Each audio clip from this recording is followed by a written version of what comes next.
I'm going to ask you, when you sit down, if you speak loudly so the jury can hear you and speak into that microphone. Okay? Thank you. All right, thank you.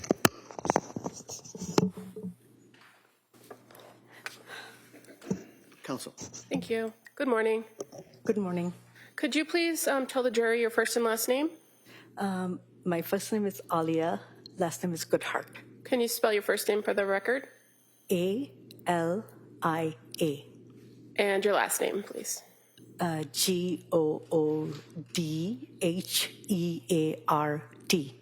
And what do you do for work?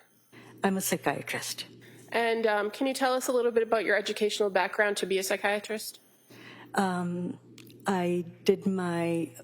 got my medical degree from the State University of New York in Brooklyn, the Health Sciences Center, and I came to Boston to do my 4-year residency at the Harvard Longwood Psychiatry Residency Program. I also trained for an additional 3 years at the Boston Psychoanalytic Institute and got my advanced training I attended the advanced training program, and yeah. Are you licensed here in Massachusetts to practice as a psychiatrist? I am. Are you licensed into any other states? No. Okay. So you said that you're a medical doctor with a specialization in psychiatry, correct? Correct. Can you tell us a little bit about your work history in that field? Yes. I've worked in several different settings. When I first started out, I was working at Beth Israel in integrated care, which means essentially that you work with primary care physicians, and if they have patients that they have questions about, they can consult you. And if there's a need, you can continue to manage the patient's psychopharm medications. And if it's simple, they can continue to do it, but you're available for them to consult with and to discuss cases. After that, I went to Emerson Hospital, where I worked on the inpatient psychiatric unit for a total of 9 years. I left for 1 year to be the medical director at another freestanding hospital. After that, I worked at the women's prison in Framingham for 1.5 years. And after that, an outpatient clinic affiliated with Tufts. I had a private practice for 2 years, and then I've been working at McLean for the last 5 years. Okay. And what is McLean Hospital? It's a freestanding psychiatric hospital that is part of the Mass General Brigham system. What kind of services does that facility offer to patients? They have lots of services, including inpatient, outpatient, substance abuse, trauma-focused. There are lots of specializations, eating disorder programs. They have residential programs. They have partial programs. So there's a really broad width of. And what is your role at McLean? I work on one of the inpatient psychiatric units. And tell us a little bit about what an inpatient psychiatric unit is. Patients who come to our unit are referred to us by the emergency department because it's been determined that they need inpatient level of care. You can come voluntarily, or you can be sent involuntarily. And once you arrive, we work with the patient until they're for a certain period of time, which isn't predetermined. It is flexible, so it depends on what's going on.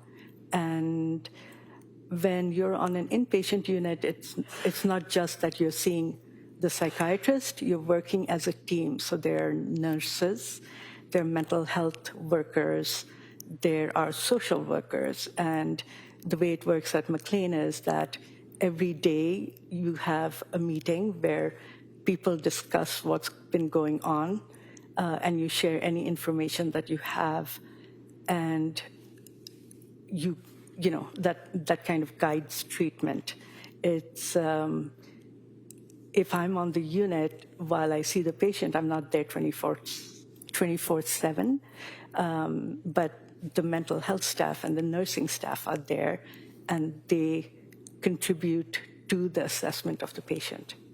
So in that team approach, when you have mental health workers, nurses, social workers that work with you, there's, fair to say, some combination of that team present all the time. Yes, there are 3 shifts, and each shift has mental health workers and nurses. And in that team approach, sometimes particular members of that team may have direct contact with the patient, correct? Absolutely. Each shift, each patient is assigned a mental health worker and a nurse. They're offered a check-in, which is basically time to sit and talk about how they're doing and what's going on, and if they're upset or distressed. And so, there is documentation of that, and that happens on a regular basis. And even when members of the particular treatment team don't have direct contact with the patient, they're still there and observing what's going on, right? Correct. And are they trained to do that? Absolutely. And so even if they don't have a conversation with somebody that's documented, they're still observing to be able to report back if there's any concerns that they observe during any given shift. Is that fair to say? Yes. Now, you mentioned that the inpatient unit at McLean, that they come from the ER departments of the surrounding hospitals? Yes. So you can't just walk in? Not at McLean. For the inpatient, in any... Right, correct. Okay. And so oftentimes when a patient comes from the emergency department or is referred over there, how do they get there? They have to be sent on a Section 12 most of the time. Well, then it doesn't make sense. So they're usually sent on a Section 12, especially if they're going to be sent in an ambulance. And then when they arrive at McLean, they are seen at the CEC, which is the Clinical Evaluation Center. If I could just stop for you for one second. Can you tell us what a Section 12 is? A Section 12 is basically a doctor or social worker or psychologist states that you are being referred to a hospital for admission because you have a mental health condition. And the Section 12 could be something that the patient voluntarily elects to do, right? That's a Section 10. The Section 12 is it means that you have to go there. If you go there and they evaluate that you're fine and you decide you don't want to be at the hospital, you can choose to leave and they'll have to let you go. So when you say that a person comes transported from an ER on a Section 12, they also can come transported on a 10 as well, a voluntary? A Section 12 is required for transportation because in the time between when they leave the hospital and they're supposed to get to you, you want to make sure that something could happen and then they could leave. So you want to make sure that the physician sees them at that end and then somebody sees them at the other end to ensure that something hasn't changed. So it's evaluation. Okay. And at the emergency department, there is a particular type of evaluation that's done before somebody is sent over to McLean, correct? Correct. From the Mass General, what is that usually referred to? It's called the acute psychiatric consultation, APS. No. So the service is acute psychiatric services, and it's an evaluation. So it's a complete evaluation by either a nurse practitioner or a psychiatrist. And they go over things like, why are you coming now? What is your history? Have you ever had problems before? What's your family history? They document how you're presenting. They inquire about symptoms. And that's how they find out what medications you're on. And then based on that, they decide whether you need, there could be several options. They can recommend inpatient treatment. They can recommend partial hospital program. But the patient doesn't have to do either. If they're not, unsafe, they can choose to leave. But most of the time, people take the recommendation and they've presented because they are seeking help. And unless the patient is deemed unsafe in that involuntary realm. It's their choice. Correct. Now, you mentioned that when they come to McLean, that they first come through and have a CEC. What is that? It's a clinical evaluation center. What happens at that stage at McLean? They're seen by a psychiatrist, and there's a nurse as well. They review the history that was obtained at the emergency department, and they inquire about any. They actually do another evaluation, just like at the APS, basically reviewing all the history, but also asking their own questions. And if they have any concerns, they document them there. And you said this evaluation is done by a psychiatrist? Correct. And when a person comes into McLean, can they come at any hour of the day or night? Correct. And when they first make it to the clinical evaluation center, they're always seen by a psychiatrist? Yes. Now, once they do this evaluation, gather all the information, do they also do kind of a physical exam to make sure that there's no medical issues to address? Yes. And after all the information is gathered, what is done at the evaluation center? So they basically enter the order. May I have some water, please? Oh, sure. Sorry. No worries. Up there, my fault. Can you repeat the question? Sure. When a patient is evaluated or seen in the clinical evaluation center, what happens after the evaluation's done? So they determine the level of checks that the patient should be on once they get to the unit, because there are several units. There are at least 4 inpatient units. They decide what medications the patient is going to be able to get, until they are seen by a psychiatrist on the unit. And when you say level of check, what does that mean? Everybody who is on the unit, there's a mental health worker assigned the task of ensuring that all the patients who are supposed to be on the unit are present and that they're safe. And the lowest level is 15-minute checks. If there's concern about somebody, it goes up to 5-minute checks. And if they're extremely unsafe, it goes to a 1-to-1. And what does 1-to-1 mean? There would be a staff person with the patient at all times.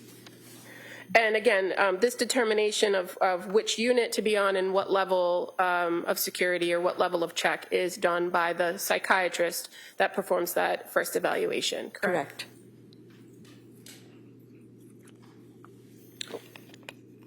Now, when a person who comes through the CEC then gets sent to the unit, do they walk to the unit on their own, or how do they get to the unit? They're escorted to the unit. And you said there's 4 inpatient psych units, is that what? Correct. Now, when the person arrives at the unit, what happens? They're seen by a nurse and a mental health worker. Their belongings they go through the belongings to ensure that there's nothing unsafe. There's certain things that are not allowed on a psych unit. The nurse reviews their history and takes some vital signs, sees if they need any medication, and then they show them to their room and the unit. And again, people come through the CEC at all hours of the day and night, correct? Yes. So this whole process is pretty seamless and could happen at any point. Yes. Now, you mentioned previously that the length of stay or how long a person is on the unit or inpatient varies, right? Yes. Is there any sort of minimum that's required when a person comes in for an inpatient stay at McLean? No. And if they are voluntarily there, can they leave at any time? As long as the psychiatrist and the team assesses them and determines that they don't pose an imminent risk to themselves or anybody else. Now, what if they're there on a Section 12? Is there a time limit or a minimum amount of time they have to be there? She wasn't there on Section 12. She was on a voluntary. We haven't gotten there yet. I'm just asking background questions about the facility. I'll allow some background questions, but let's kind of move it along.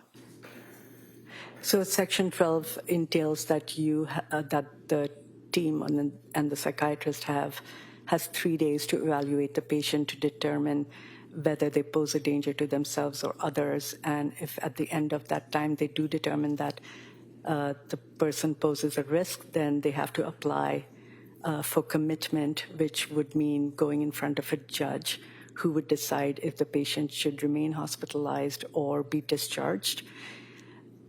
And if at the end of the 3 days you deem them to be safe, are they allowed to leave? Yes.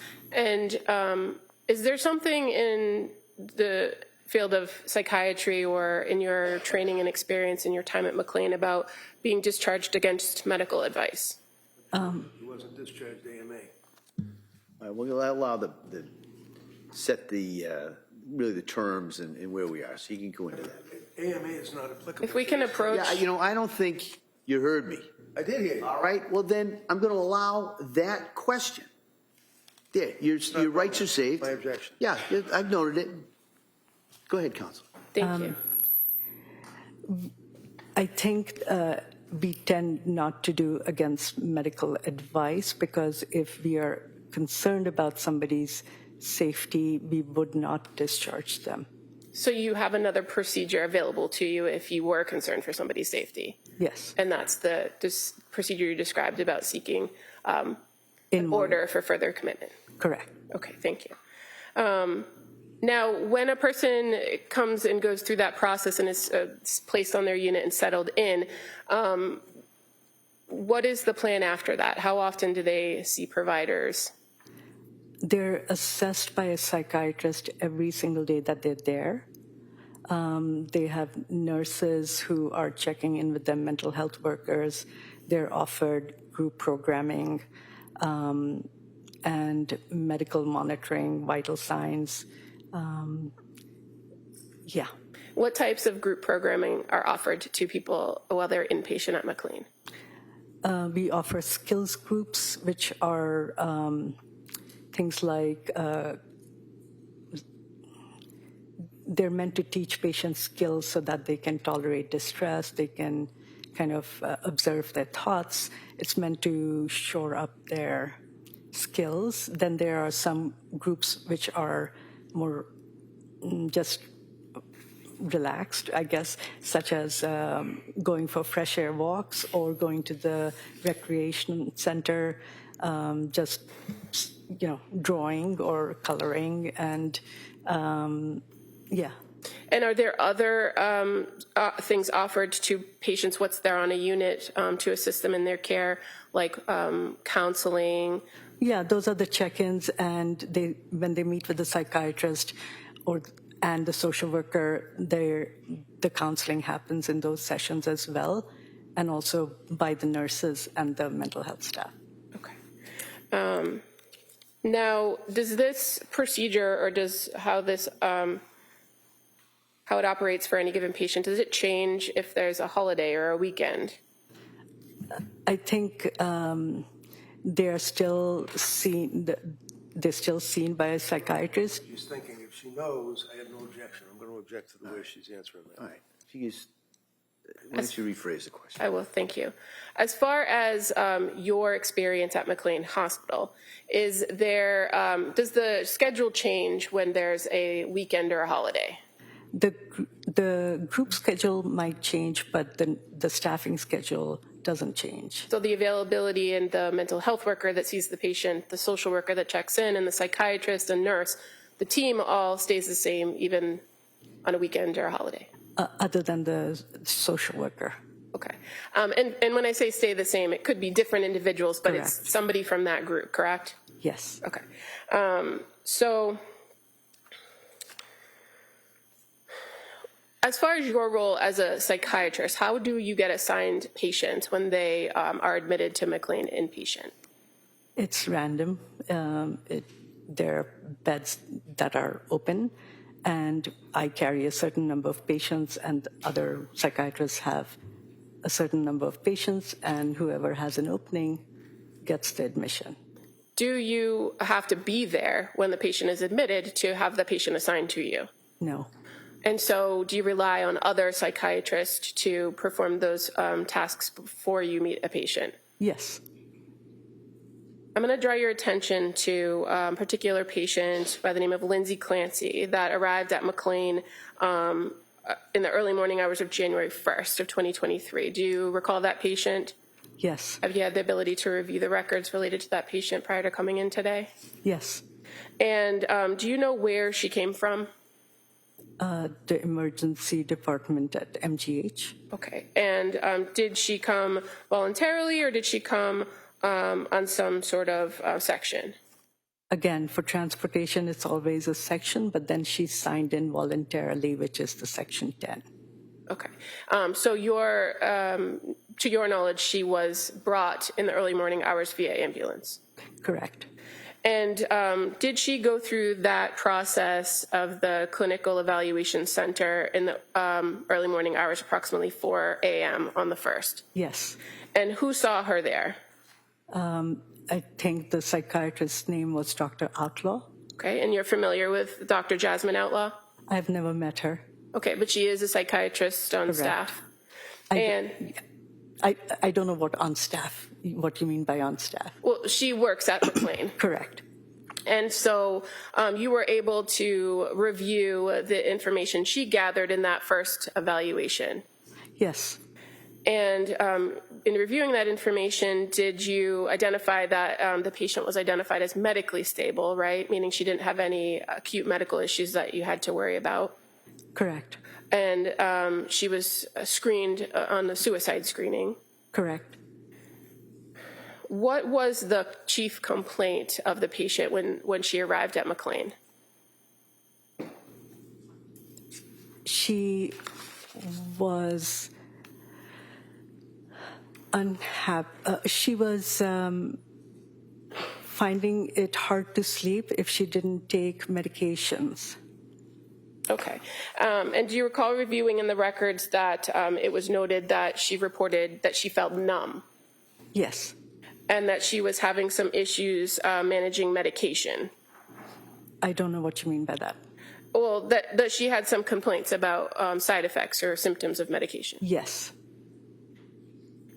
Now, when the psychiatrist and the clinical evaluation center gathered the information, fair to say that it's primarily based on what's reported to the doctor by the patient? Yes. At McLean, do you have access to a patient's full psychiatric history or all of their records from other places? It depends where the patient is coming from. I think that Dr. Outlaw did take an excerpt of the APS evaluation that was done at MGH, so I assume that she had access to that. I'm sorry. Assumptions?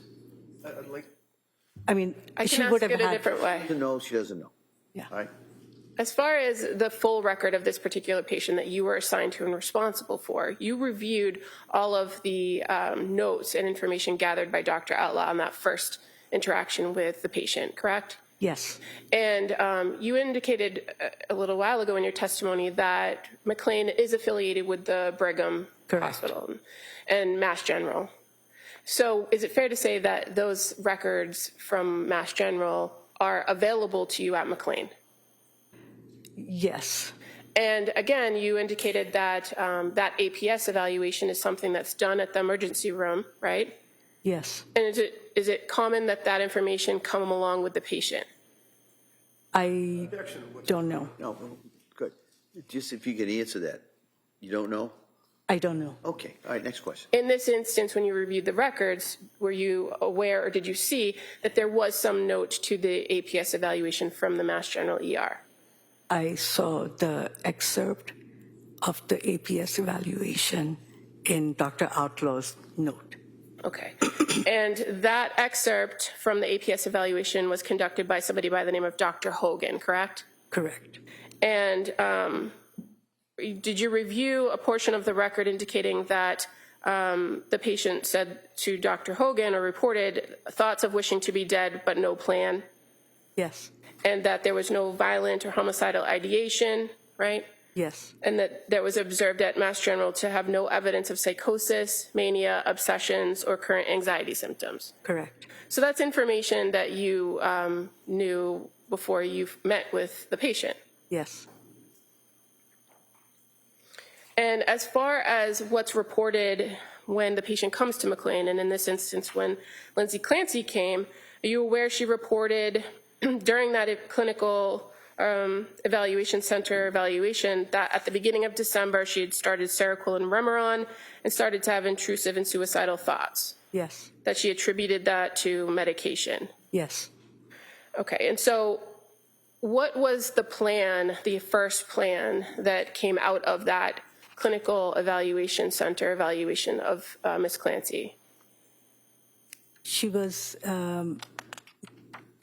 continued on the medications she was admitted on. You know, the plan, they do the checks, they decide what medical monitoring you need, but she basically was admitted and the Okay. medications were the same. And what was the security level, or how long were the checks assigned to her after this evaluation? 15 minutes.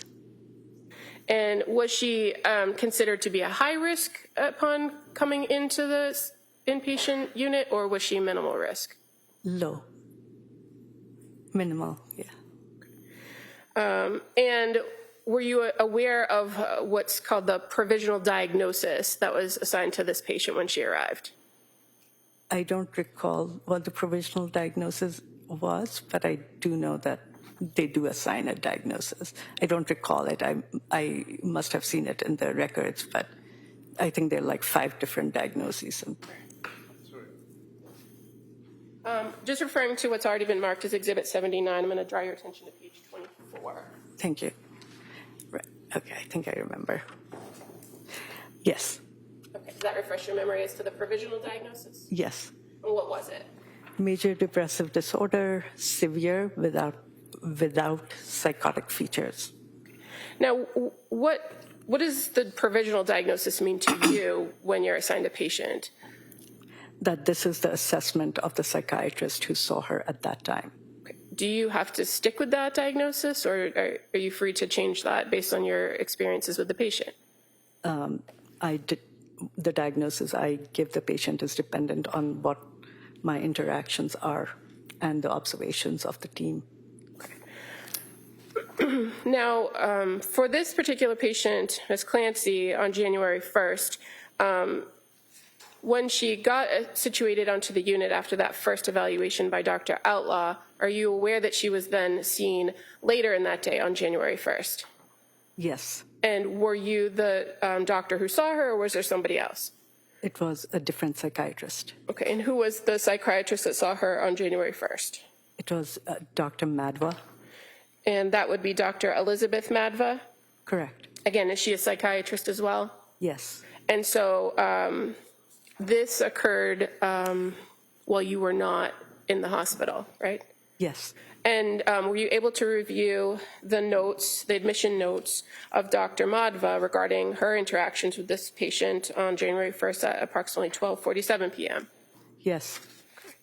And again, as far as these interactions go with the patient and the psychiatrist, it's more of a conversation, right?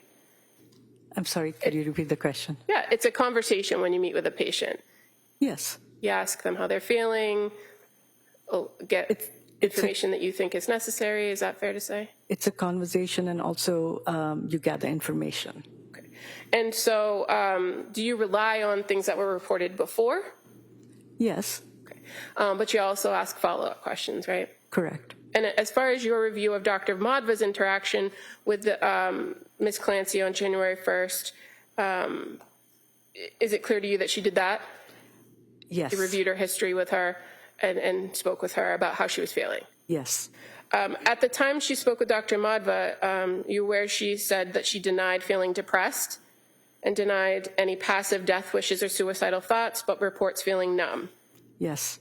She reports she can't feel any emotion other than mild anxiety at now being in a hospital setting.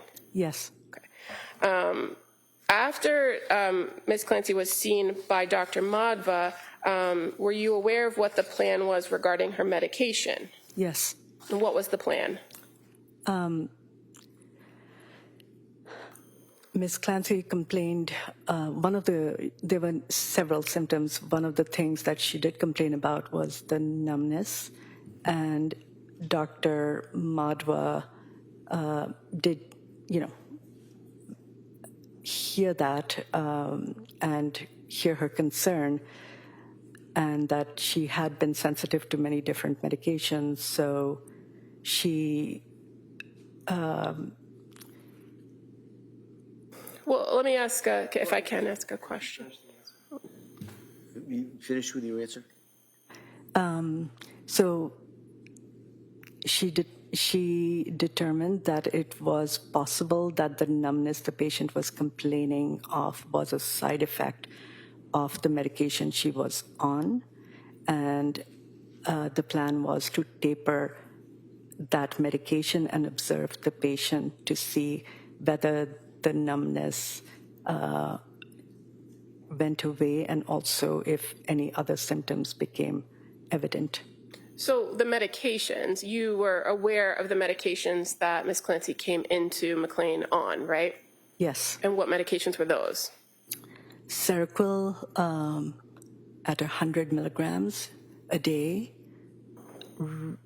at a Valium, 2 milligrams, I don't remember the frequency, I think it was per day, and Again, we're going to let her finish. Yeah, I'm just saying, I have no problem if she looks at the record. Yeah. so Seroquel, Valium, and Benadryl. Do you remember or do you recall Remeron being one of the drugs that were described or reported by Ms. Clancy? When she came in, that she reported taking Remeron? In the past, yes. Okay. And again, in that report from the patient about past history, do you recall her indicating that one of the providers had suspected a bipolar disorder? Yes.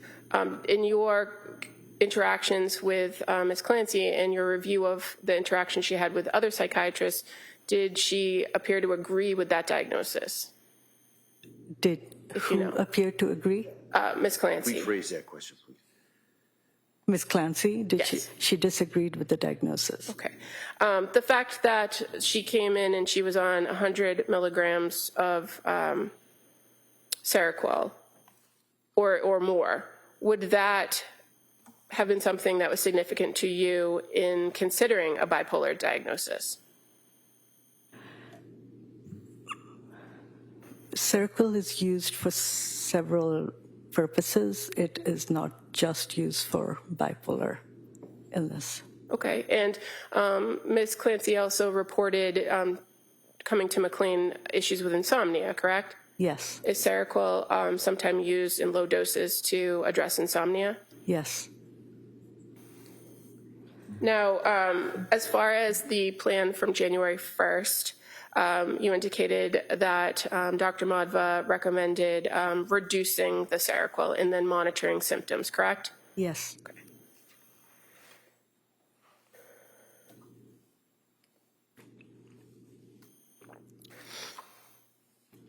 Were you aware that Ms. Clancy saw Dr. Madhva again on January 2nd?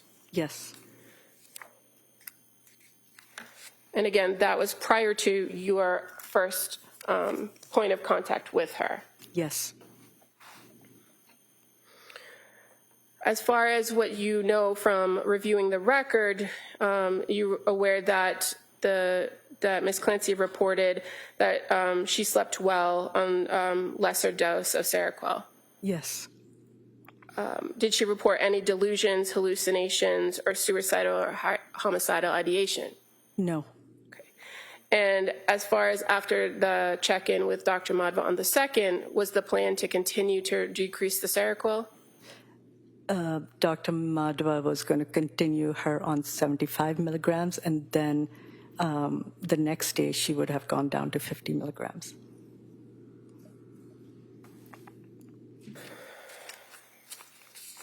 And on these first few days that Lindsay Clancy was at McLean Hospital from January 1st until you actually saw her on January 3rd, you're aware that in addition to seeing Dr. Outlaw at the intake and Dr. Madhva on 2 occasions, on the 1st and the 2nd, that there were also notes in the record for you to review from nurses who interacted with her on January 1st at 5:20 a.m., right? Yes. From nurse January 1st at 6:28 a.m.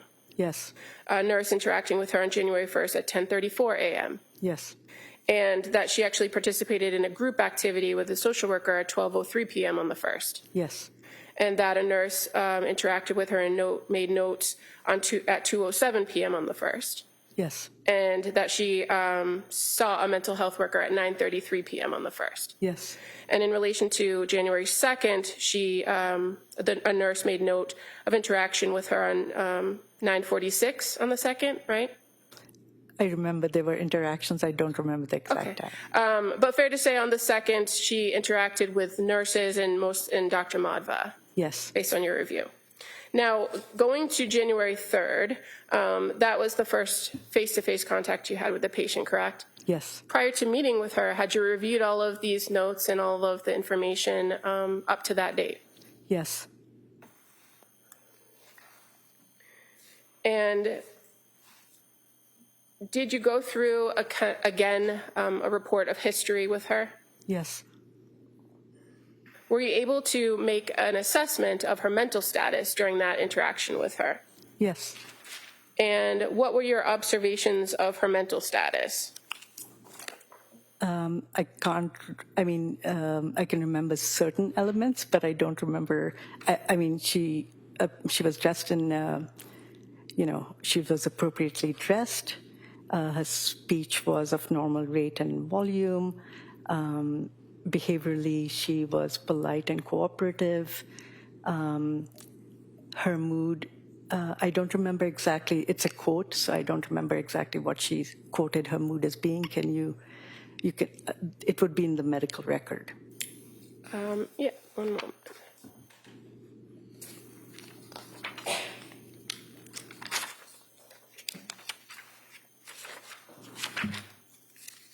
I'm just going to approach, if that's okay. Yeah. And just so the records are Exhibit 79? Yes. All right, so those records, you'll have those with you. Okay.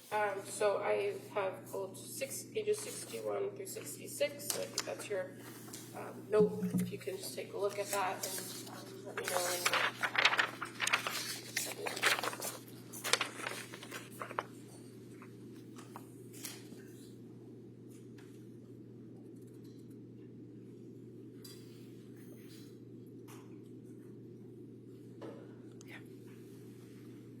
Does that refresh your memory as to what your observations were of her mood?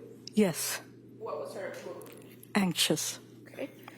And did you observe signs of anxiety, or did she tell you that she felt anxious? She appeared anxious.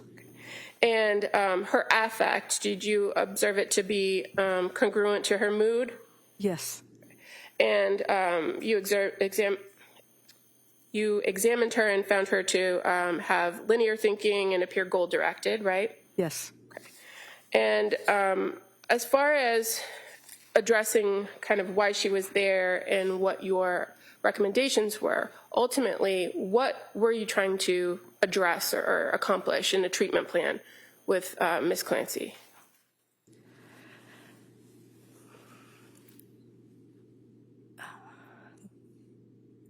That's a very broad question. Okay, I could break it down if that's okay. Yes. So as far as once you had a chance to sit and talk with her, what did she identify to you to be her main concerns that she wanted to address during her stay at McLean? She did not want to be dependent on an antipsychotic medication, which is what Seroquel class is. even though it's used for insomnia and other indications, depression. She didn't want to be dependent on Seroquel to be able to fall asleep. Okay, and so fair to say she was very concerned about wanting to sleep at night. Yes. And she was very concerned about her symptomology, or what she was experiencing by way of symptoms from various medications, right? Yes. And that concept, or the phrase numbness, did she use that a few times? Yes. And again, you mentioned Dr. Madhva was concerned about the numbness with the medication. In your experience with Seroquel, is that also a common side effect for people to feel numb? It can be one of the side effects that people can have. Okay. And as far as the suicidal statements that you were aware of from the prior reports, did you go through that with her about whether she presented to you with suicidal ideation? Can you ask me that again? Sure. Did you talk to her about her thoughts of suicide? Yes. And did you talk to her about whether she had any specific plan? Yes. Did she have any plan? No. Had she reported that she had ever had a plan for suicide? No. And did she tell you there were reasons why she thought she wouldn't commit suicide? Yes. And what were those reasons? Her children and her family, her mother. So after this face-to-face interaction with her and kind of going through her history and having reviewed what you had, the information you had about her, what did you develop as a plan for her while she was at McLean? I continued with the plan to taper her off Seroquel and to monitor whether her symptoms improved, but also to see if she could sleep while she was off of Seroquel.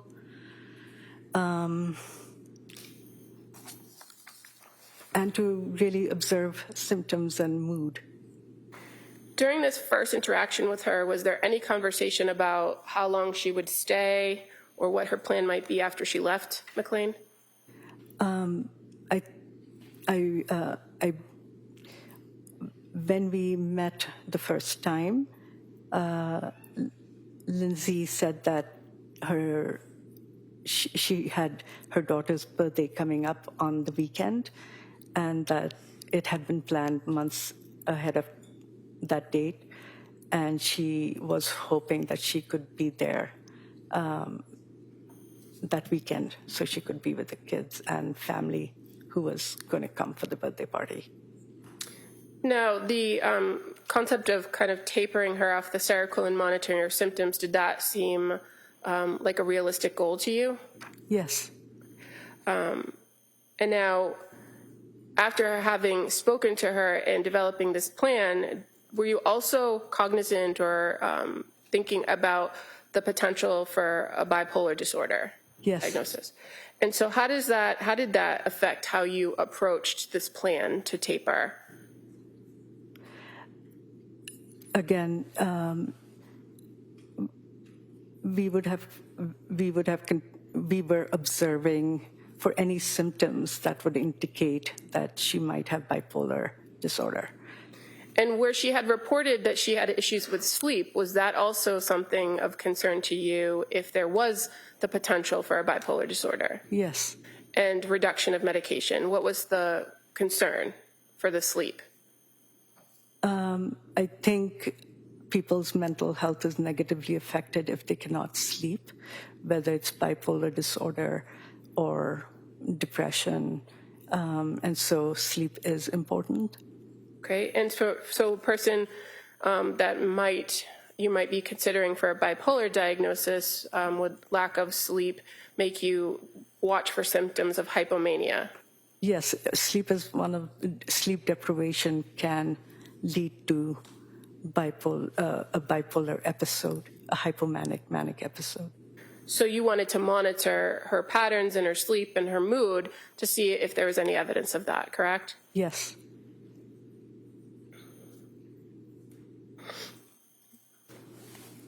In this first interaction where you identified a plan, did you also make a suggestion about a particular medication that she might consider after the Seroquel had been discontinued? Yes. What was the alternative medication, if you will? It was Cymbalta, which is an antidepressant. And was that something that you intended to prescribe for her while she was there, or was it something that you suggested that she could consider as an outpatient? It was just a consideration. It would depend on how she was doing after she was off of the Seroquel. Okay. Now, what about the Valium? Was there a plan to address tapering or weaning her off Valium or an alternative to Valium? Yes, I switched her from Valium to Ativan. Okay. Because it has a shorter half-life.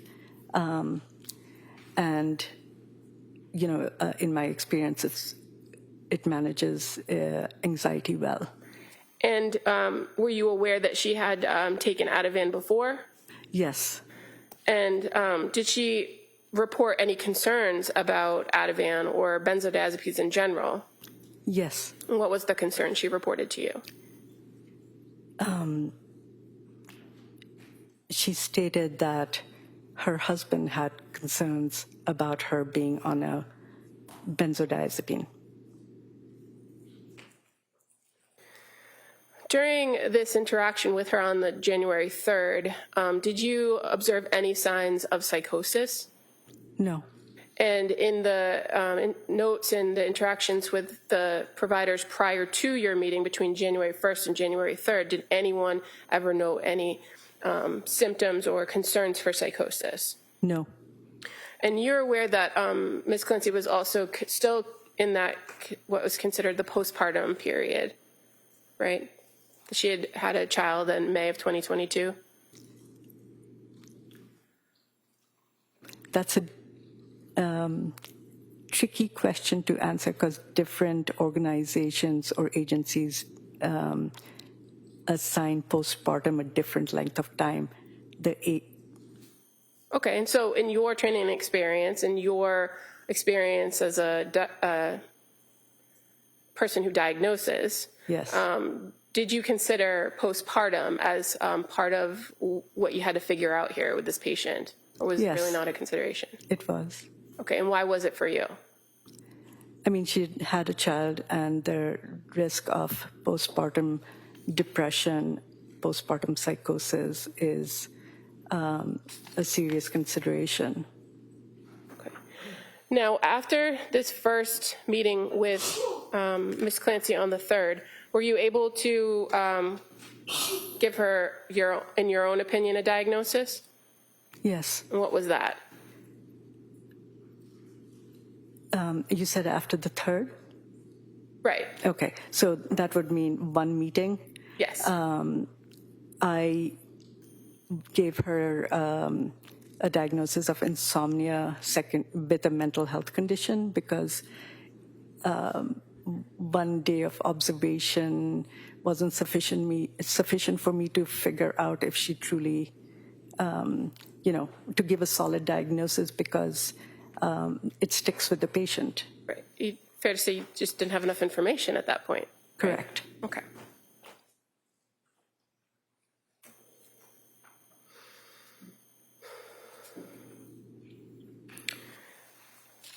So again, you saw her on January 3rd, and that was approximately 9:15 a.m., right?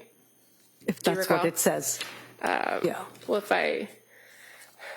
at the top of your inpatient progress note on page 61 of the exhibit, if I say the data service reads 1/3/23 at 9:15, would that be where you would note the time you were scheduled to speak with the patient? Yes. Okay. And you're aware that on that same day, on January 3rd, that in addition to meeting with you, that she met with a social worker at 10:07 a.m., right? Yes, the social worker and I would have met with her together. Okay, but then the social worker would have their own note if there was any interaction that they were noting, and also a nurse as well. Yes. Right? And that on the 3rd, that Ms. Clancy participated in a group at 12:02 p.m., correct? Yes. And engaged with a mental health worker at 12:22 p.m., right? I do know that she engaged with the mental health worker. The times are Okay. not something I recall. If I indicate that the records show she Yes. did another group at 2:36 p.m., would that sound right? Yes. That she then declined a group at 3:50 p.m. Yes. and then saw another mental health worker in the evening before presumably she went to bed 8:52 p.m. Yes. Did you see her on January 4th? Yes. And so again, is this the same protocol? You meet, you talk, you discuss. Did you talk to her about how the previous night's sleep went? Yes. And how was that night's sleep? She reported sleeping well. Well, I don't remember the exact words, but she said she slept. And, okay. Yeah. And do you remember having a conversation with her again on that day, January 4th, about going home? Yes. And what did she say about that? Originally, I think we were thinking, we had talked about discharge on Friday, and she stated that she was anxious being in the hospital, and that she wanted to be discharged so she could be home with her family and her children.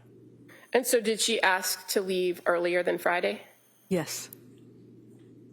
And when she asked to leave earlier than Friday, what was your response to that?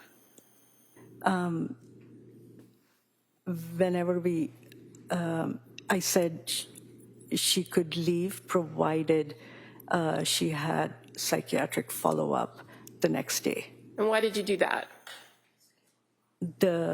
I wanted to ensure that if she wasn't able to sleep that night after discharge, that she could speak with somebody about it so that they could come up with a plan to ensure she could sleep and to monitor how she was doing off the medication. And was there a kind of a secondary reason that you had asked that she make sure she make an appointment before discharge? Yes, it was also to assess whether she could think clearly and follow directions and get it together. We asked her to set up the appointment herself, and she was able to do that. She responded within an hour. She told the social worker that she had gotten an appointment, and the social worker had asked her for a fax number so that we could we could send the discharge summary, and she provided the fax number as well. And now on this day that you had met her on January 4th, she reported that she slept well. Do you recall what dose of Seroquel she was down to at that point? Had she reached 0? On which day? On the 4th, when you saw her. I'd have to walk myself through this. So I know she was on 75 milligrams the night of the 1st, 75 milligrams the night of the 2nd. On the night of the 3rd, we decreased it to 50 milligrams. On the night of the 4th, she would have been on 25 milligrams. Okay. And fair to say that on the 4th, your plan was to continue to taper her so that she would be at 0 for Seroquel, take no Seroquel on Thursday night, right? Correct. And that she would be restarted on Ativan, and that she'd have the trazodone available if she needed it. She was already on Ativan during her admission and was taking it at night. She also had trazodone, which is a sleep medication. It has sedating properties, so it can be used for sleep. So yes, she had the option to take that as well. And so did you have a concern about her leaving on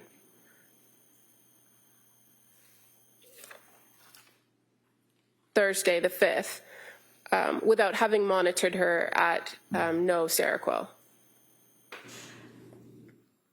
I did not have any concerns about her safety or a risk for anybody else. Okay, but as far as from a diagnostic perspective, would you have preferred to have more information about her sleep patterns and her mood?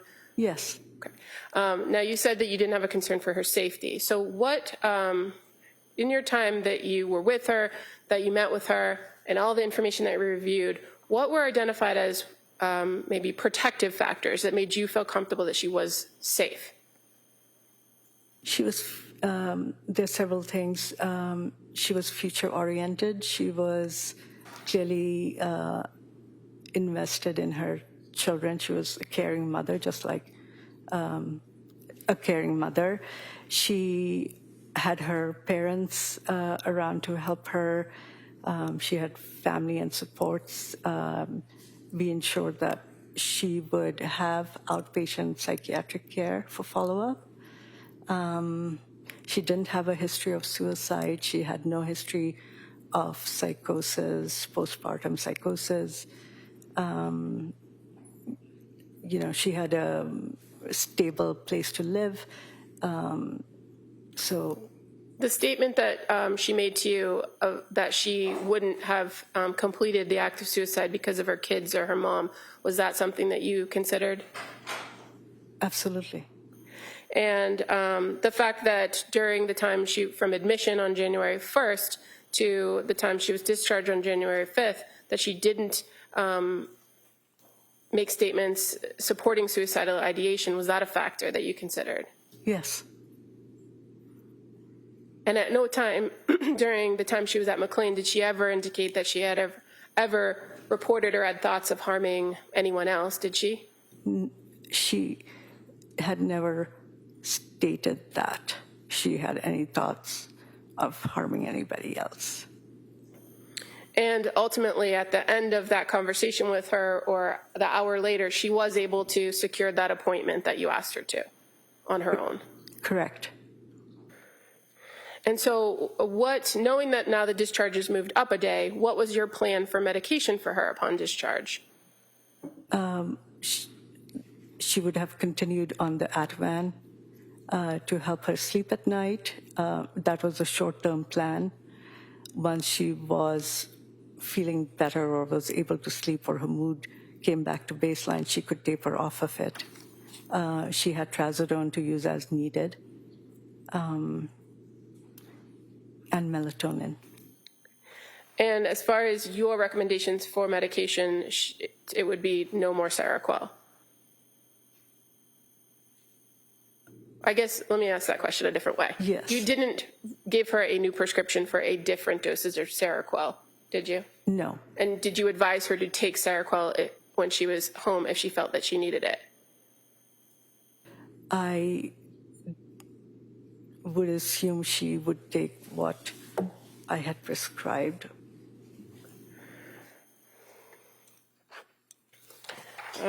Just to back up 1 second, as part of this treatment team plan for patients at McLean Hospital, is it fair to say that either you or other members of the team, either a mental health worker, a social worker, or a nurse, sometimes reach out to collaterals in order to try to gather information and assess a patient? Yes. And in this instance, are you aware that somebody reached out to Patrick Clancy to speak with him about his wife and her care? Yes. And were you aware that he reported that she hadn't ever had suicidal thoughts? Yes. And that he actually reported to the social worker that she was concerned about dependency? Yes. But she had told you that her husband was concerned. Is that correct? Yes. And that he felt that she had succumbed to social pressure to take psychiatric medications because her friends were taking them? That's what he told the social worker. And you're aware that he had made statements that he was unhappy with the medical care she was receiving at McLean? He said, I don't think Were you aware that he said he was very unhappy with the medical care she received? she received. Yes, she didn't specify. He didn't specify McLean. Okay, thank you. And as far as you're aware, the patient themselves, Ms. Clancy, she never complained that she wasn't getting seen by staff or doctors, was she? She never complained of that. Did she ever file any sort of complaint with the hospital? No. And is there a mechanism for a person to file a complaint if they feel like they're not being treated? Absolutely. And is that information posted all over the units? It is posted on the unit and the forms are available. And a person, even if they're not on a one-to-one or directly interacting with a mental health worker or social worker, do they always have the ability to request to speak to somebody? Absolutely. And so even when maybe somebody from their team is not there or working, is there somebody always on call, a mental health worker, a social worker, a psychiatrist, a nurse, for a person to speak to if they felt they needed to? Yes.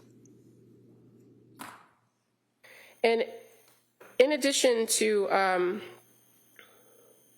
your meeting with her on January 4th, and after coming up with that plan for discharge on the 5th, are you aware that she then continued to engage in groups on the 5th, and that she continued to engage with mental health workers and social workers? Yes. And do you recall when she was discharged on the 5th? Was it in the morning or in the evening? Afternoon, probably around 3-ish is my recall. Okay. And upon discharge, was she provided with information that she could use when she was home? Like resources? Yes. And do you recall that she had asked about resources to find a new doctor at some point? Yes. And that she ultimately reported to the social worker that she felt comfortable managing at home? Yes. I may have one moment. Sure.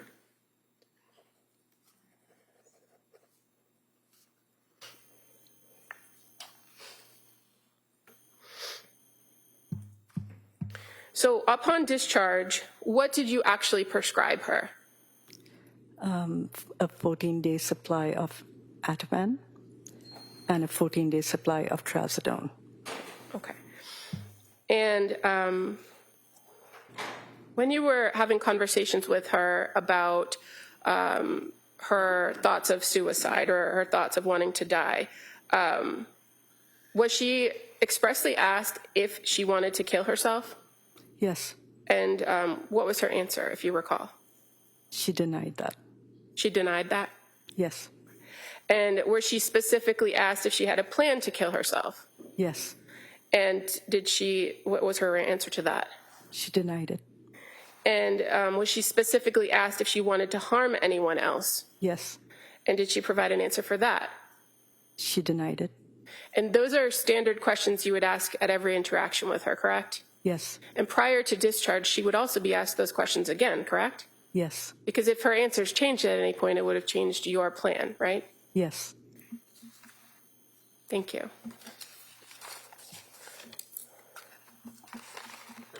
Nothing further. Thank you. Mr. Reddington.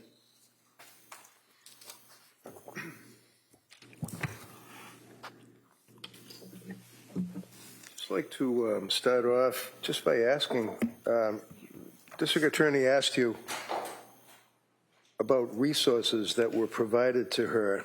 What were the resources? We had discussed going on Psychology Today, where I'm sorry? she was aware of the website Psychology Today. Website. Yes, she was given the name of a case manager through her insurance who she could contact for assistance in finding new providers. So other than telling her about the website for Psychology Today and talking about her insurance company and what they would allow for her to reach out for what, other providers? Is that what it was? Can you restate that? Sure, of course. You referenced her insurance company. Yes. I mean, that's a major consideration in medical treatment, is it not? What a person has for insurance? No. No? I don't understand what you mean by that. You know what insurance is? I mean, as far as like a person paying their bills for medical treatment or psychiatric treatment. The insurance is important because who you can see is limited by what insurance you Right. have. So that's what I was asking as far as the insurance. You referenced that on the resources, when the DA asked you about resources, and I asked you what were the resources, and you said going on the website for Psychology Today, right? Yes. And that you spoke to her about her insurance, right? We gave her the name of a case manager who she could contact and her telephone number in case she wanted to find other providers. They would be able to look at their database and figure out what providers would be within the distance she was comfortable with, whether they were male or female, if she had a preference, and if she had any preference about any specialization. Okay. And in reference to the insurance, what is the insurance? You answered the question about insurance. I'm just asking, what is the involvement of insurance in that offer of resources? I don't understand your question. All right, maybe I didn't understand your answer. That's why I apologize. You had indicated that in addition to telling her to go on the website for Yes. Psychology Today, that you spoke about her insurance and other providers that would be permitted, I guess, under her insurance. Not every patient, the fact that she had a case manager at Blue Cross Blue Shield was an added benefit because they could assist her in finding providers. Okay. That's what I meant.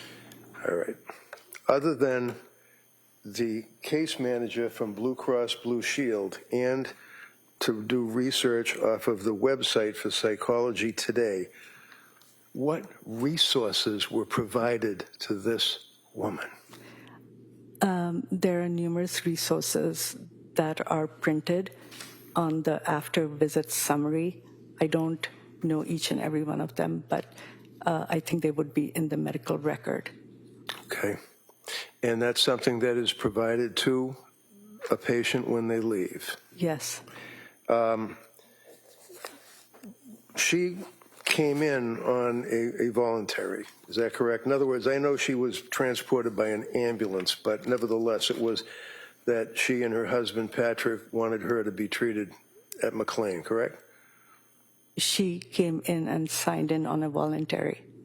In other words, there were no orders of a court, no judge ordering that she be committed or anything like that. Is that correct? Yes. All right. And she came in on, was it New Year's Eve? January 1st? Yes. And do you remember what time she came in?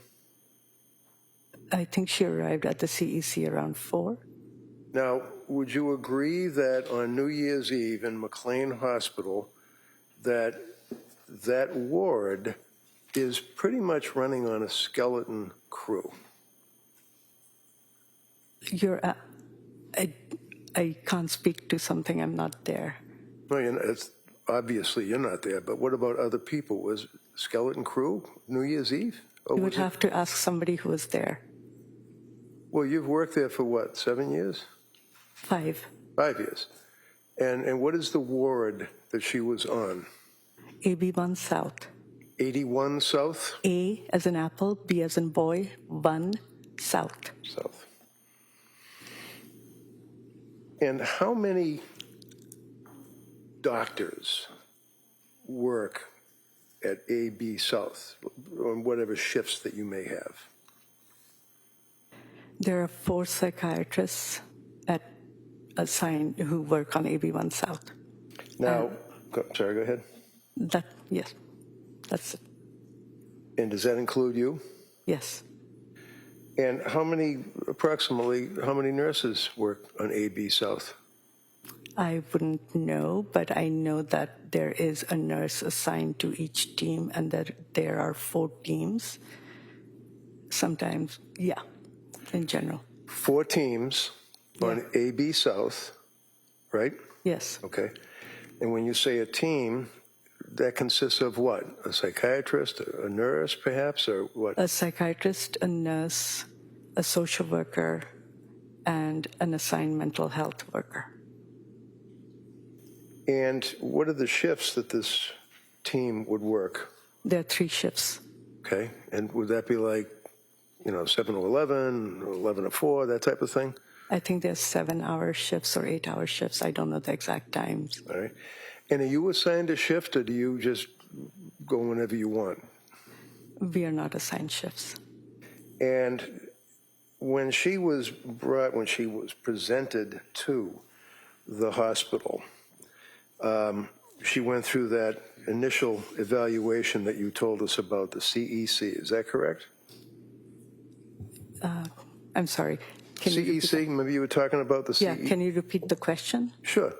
When she admitted herself and was escorted onto AB South, that's where she was evaluated?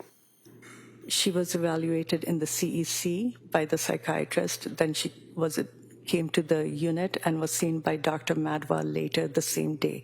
So she met 2 psychiatrists on January 1st. Okay. So you have a woman that has admitted herself to McLean Yeah. on New Year's for help, right? Yes. And she was evaluated at the CEC. Is that on that ward, or is that a different part of the hospital? It's a different part. Okay. And how long does that evaluation typically take? I can't speak to that. I don't work in the CEC. What do you do in the CEC? What happens in the CEC? Does this person sit down and they get interviewed, or what do they do? There's a full psychiatric evaluation. And a full psychiatric evaluation consists of what?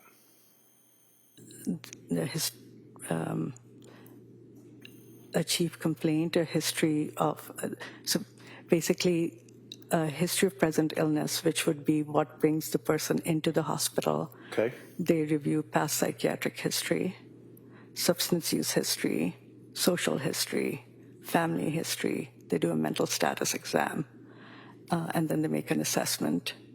And they would be the CEC? Psychiatrist.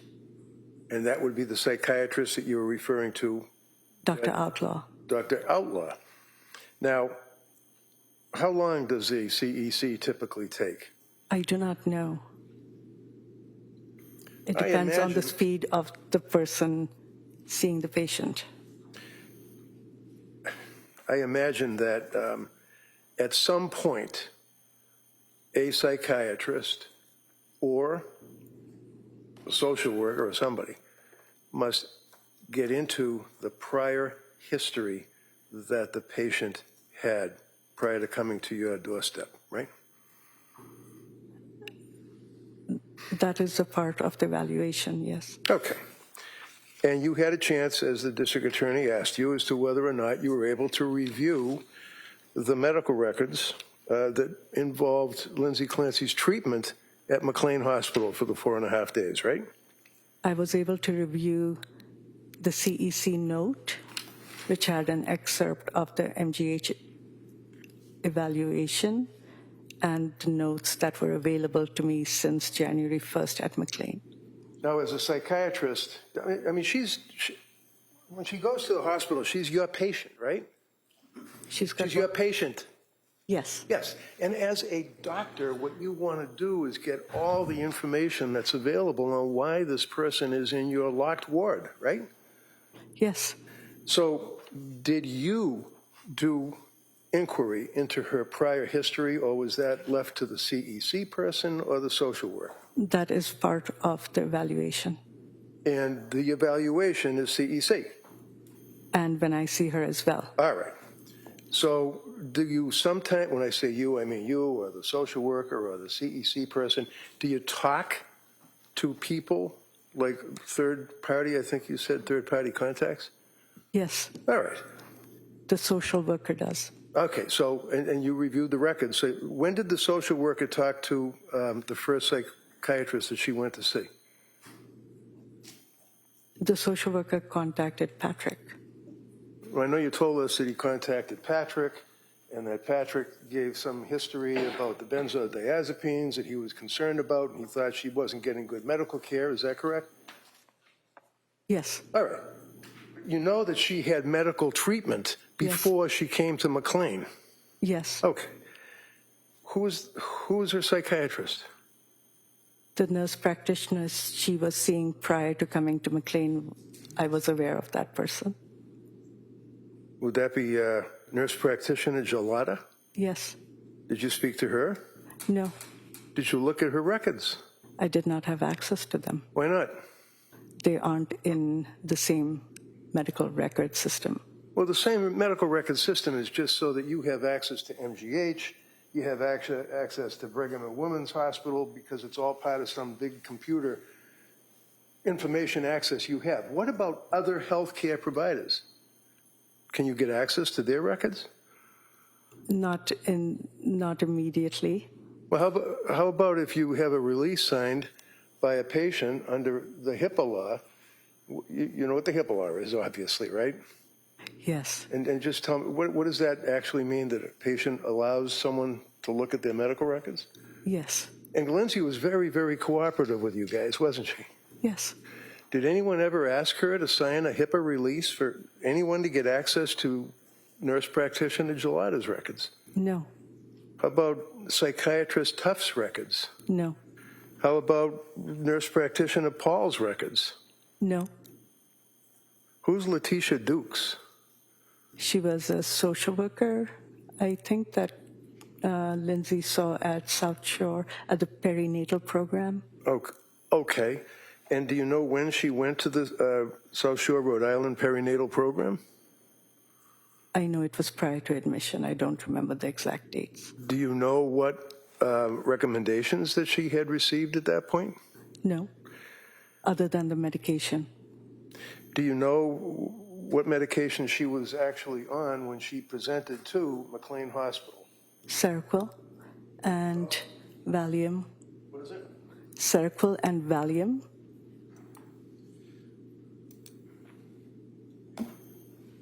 You knew that Dr. Tufts was the first psychiatrist that she actually consulted, correct?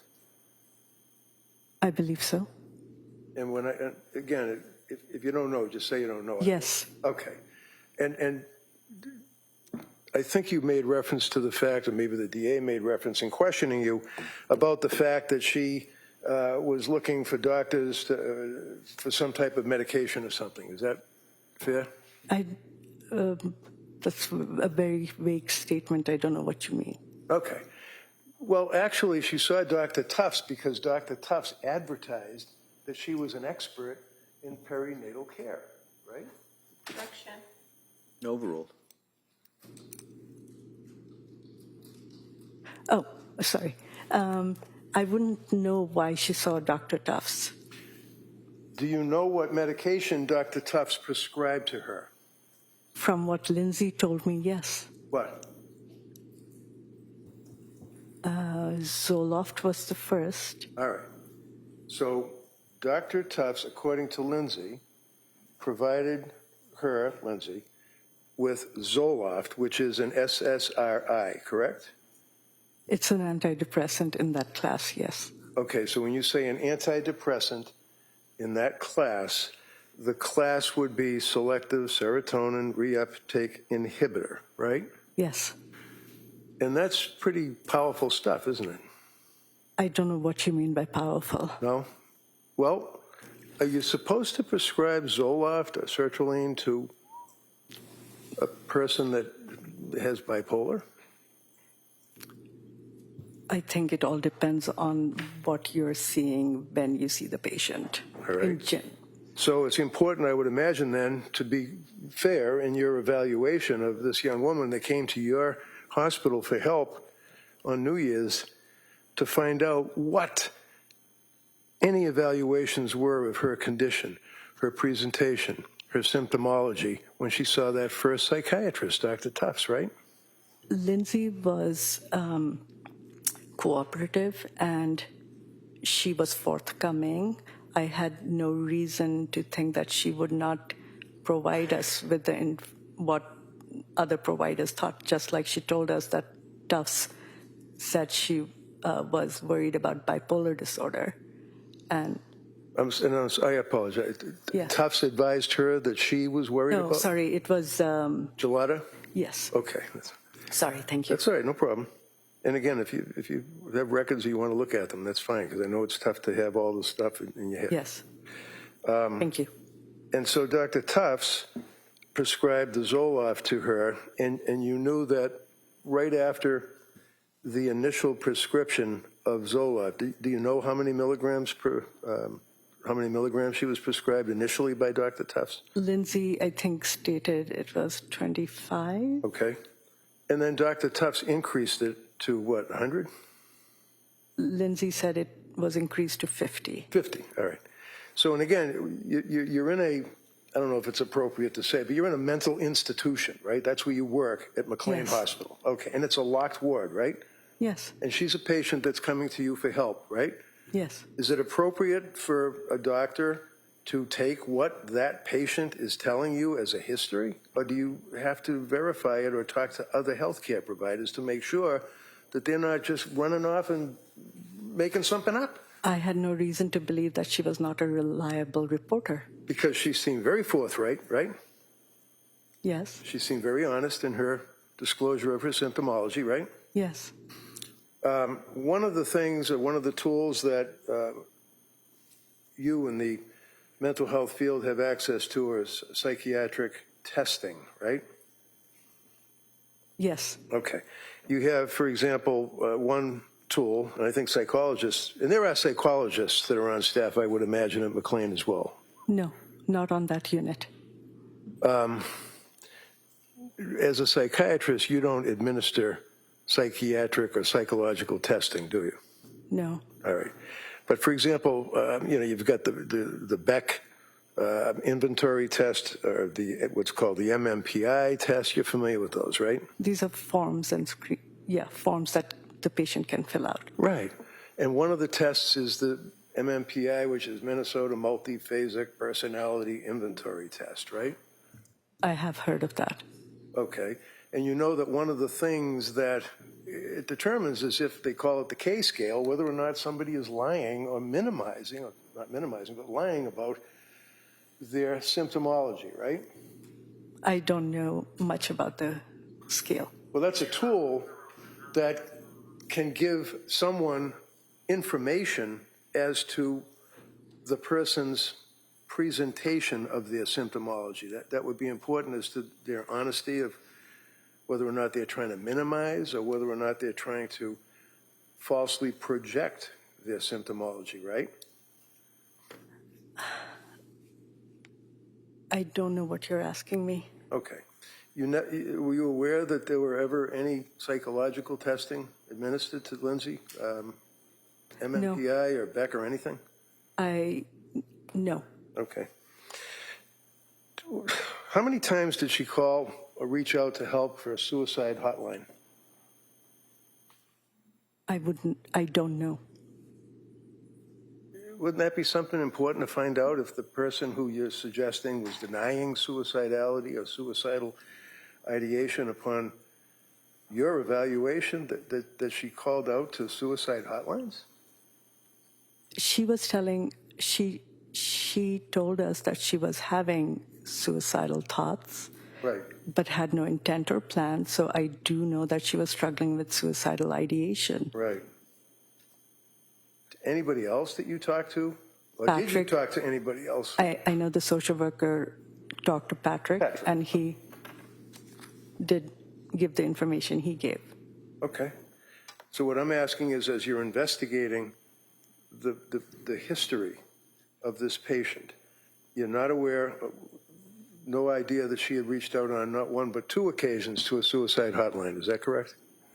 Yes. All right.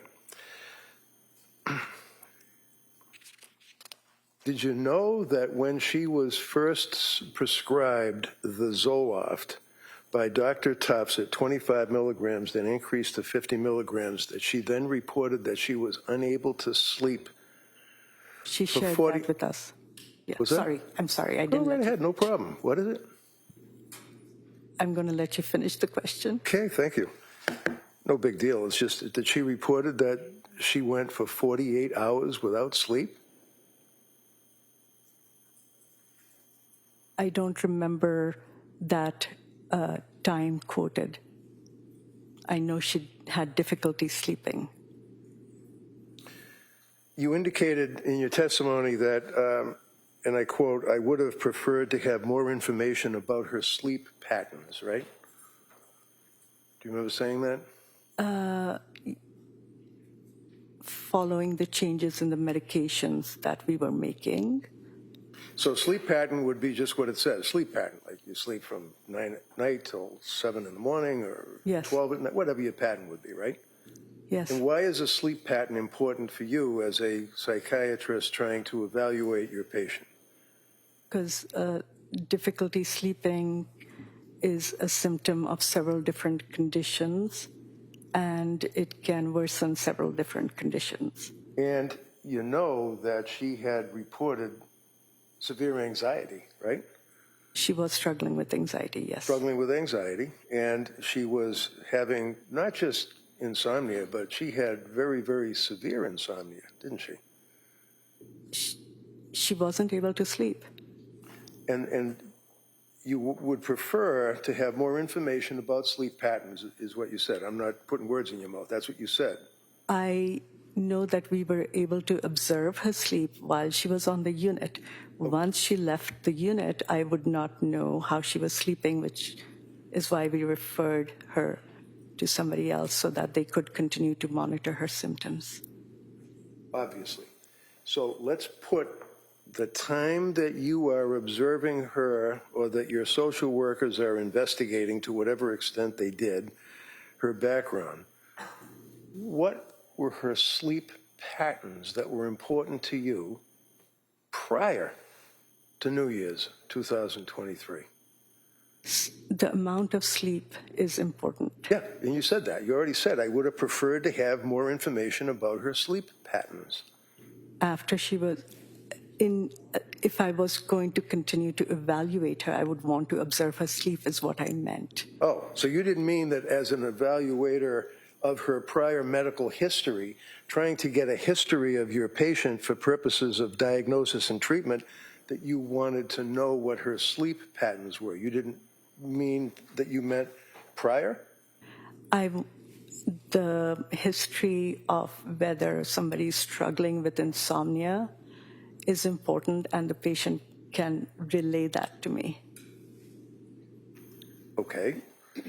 You ever heard of patients that minimize their symptoms and lie about their symptoms sometimes? Yes, Okay. So it's important to corroborate what the person is telling you, right? I mean, you want to talk to somebody else objective to find out what, if any, evidence there is of symptomology. and we did that with I'm sorry? So when a patient presents and they're talking to us, it is not just about what they are saying.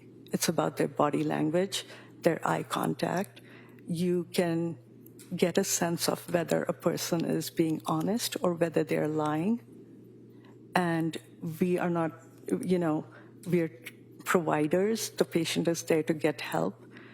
They're going to tell us what is bothering them and what they're concerned about. That's why they're in the hospital. This woman was in a locked ward. She couldn't walk off your unit, could she? That is what a psychiatric unit is. Right. And she was very sick, wasn't she? I don't know what you mean by very sick. Really? You indicated that you would assume that she would take what I prescribed. Do you do that with all of your patients? Assume that when they have mental disease or a defect that they would do what they're told? If they are cooperative, and they have been cooperative and reliable, yes. One of the things that's referenced would be she stated that she had intrusive thoughts. Remember that? Yes. What were the intrusive thoughts? From what's stated in the medical record, thoughts of suicide. Okay. And how often would she have the intrusive thoughts? I don't recall if the frequency.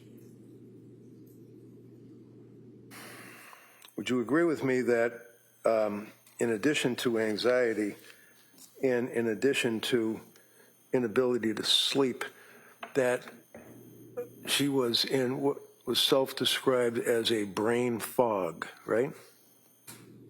She complained of feeling, you can complain of feeling foggy. She also complained about that she felt as if she was a zombie, right? She did not use those words. Anybody else use that word describing her in your investigation? No. Did Patrick tell you that he was concerned about the medications that she had been prescribed over the past 2 or 3 months? Yes. And you knew what the medications were that she was prescribed, correct? She told us. She told you, okay.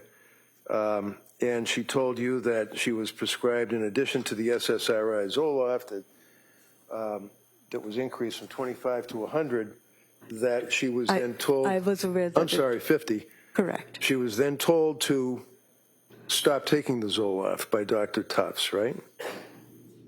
She reported not being able to sleep, and they agreed that she would not take the Zoloft. Okay, so the answer is yes. She was told to stop taking the Zoloft by Dr. Tufts, right?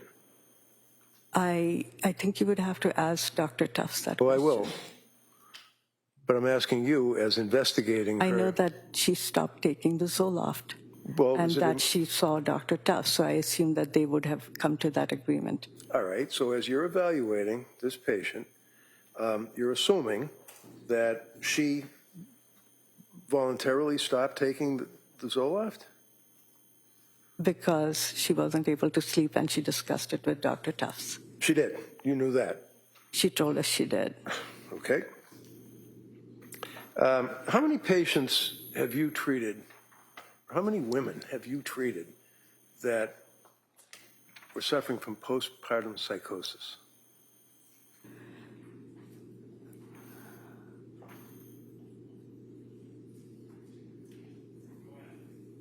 I don't recall.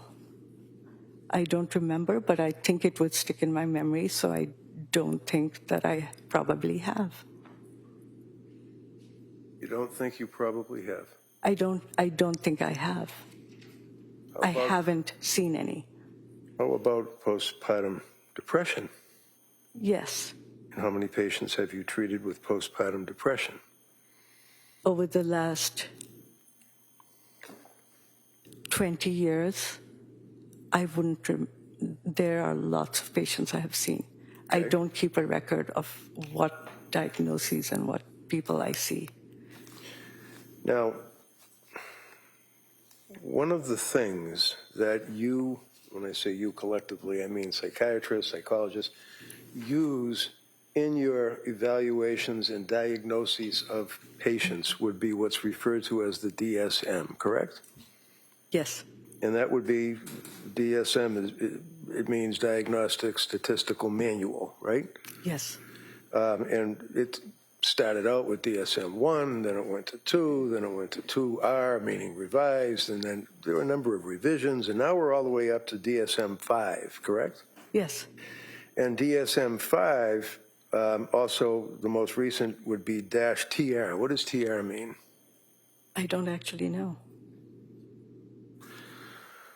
So the DSM, the Diagnostic Statistical Manual, is really, it's about this thick, right?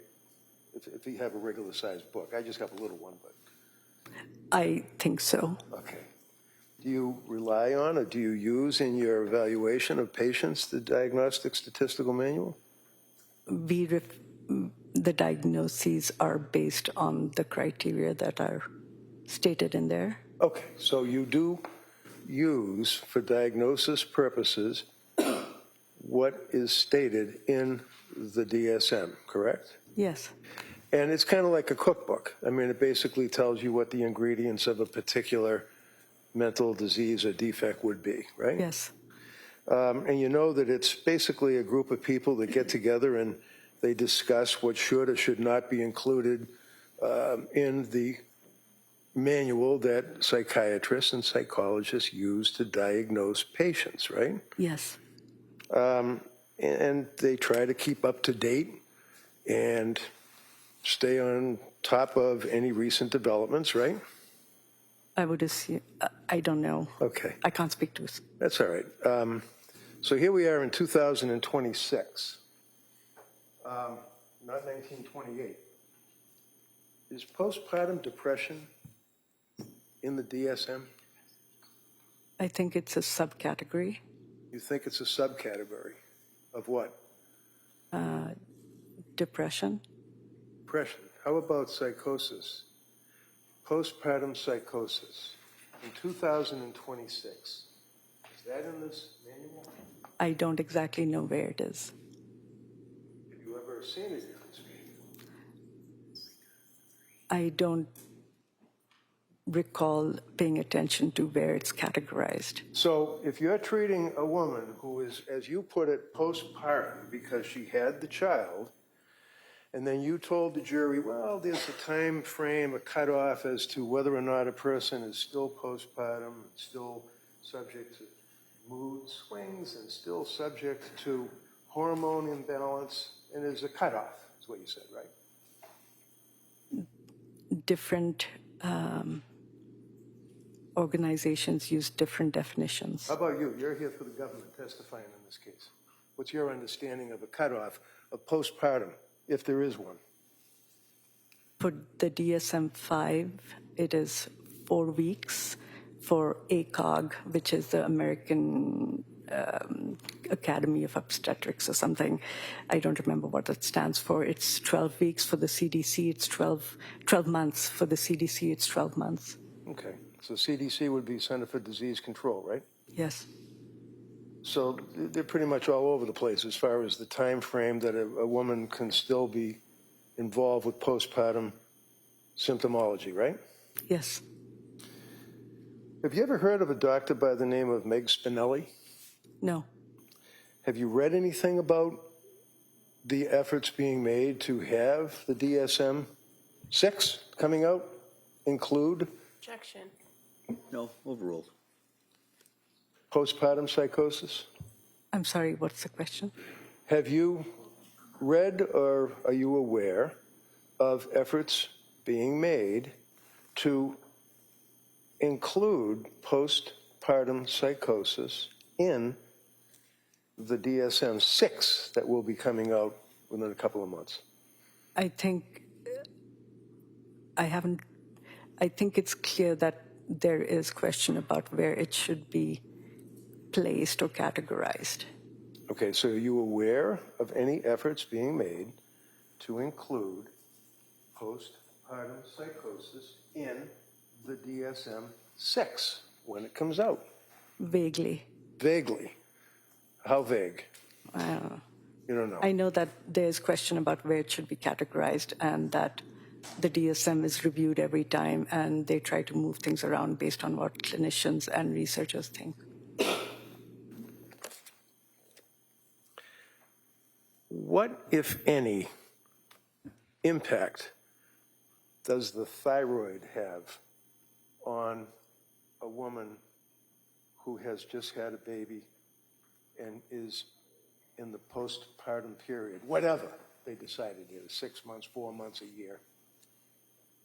What impact does the thyroid have? I am not an internal medicine physician. I am a doctor. What I do know about the thyroid is that the thyroid can affect one's mood and anxiety, whether one is pregnant or not. So is it fair to say that thyroid levels are important in evaluating a woman who is in postpartum? It's one tiny component of the entire. Component. It is one component. Okay. Okay. So what does that mean? It's one of the tests. It's a tiny component. What does that mean? Can Okay, you let her finish? sure, you'll let her finish. Go ahead. It's one of the tests that can be done when a patient is admitted. Okay, was it done by McLean Hospital? No. What? No. Are you aware that your records indicate that she had a thyroid read that are part of the records? My recall is that the TSH was not from 2022 or 2023. Right. It was from 2000 and what? From I wouldn't know. You'd have to refer to the record. So in other words, it was imported into McLean records by, I guess, computer access or something from MGH years before, right? Things move forward, yes. I'm sorry? Labs do populate from the past. Okay, so in the past, as a psychiatrist, as her treating psychiatrist at McLean Hospital, trying to do an investigation, evaluate this woman to tell her what your diagnosis was and what you guys can do to help her out, did you look at the thyroid reads? It was one of the labs that I would have reviewed. You would have reviewed. Okay, as you're sitting here today, do you have any memory about what the thyroid reads were? It was within normal limits. And that would be coming from how long before? A year, 2, 3? I don't remember. So there were no actual thyroid tests done while she was at the hospital at McLean, right? No. What is the Edinburgh the EPDS or something like that? What is that? It's a scale. A scale. What kind of a scale? It's a postpartum scale for depression. And it's used by psychiatrists and psychologists to evaluate the risk factor of a woman who is involved with postpartum, right? I think it's to assess the level of depression. In a woman who's involved with postpartum, not some guy that got injured on a soccer field, right? Yes. So what does the EPDS mean? I'm probably butchering that. What is that an acronym for? Edinburgh's postpartum depression scale or something. Okay. The Edinburgh postpartum depression scale. Was that administered to Lindsay when she was in for the 4 days and a half that she was in your hospital? No, Why not? because we don't necessarily administer scales. You don't necessarily what? We don't administer scales. Why? That's an accepted tool to evaluate a patient as a psychiatrist or a psychologist, isn't it? It is a tool, but it doesn't in the end determine the diagnosis. No, of course not, because the doctor who supposedly has access to the person's medical history and all of the other aspects of your evaluation is the one that gives the diagnosis, right?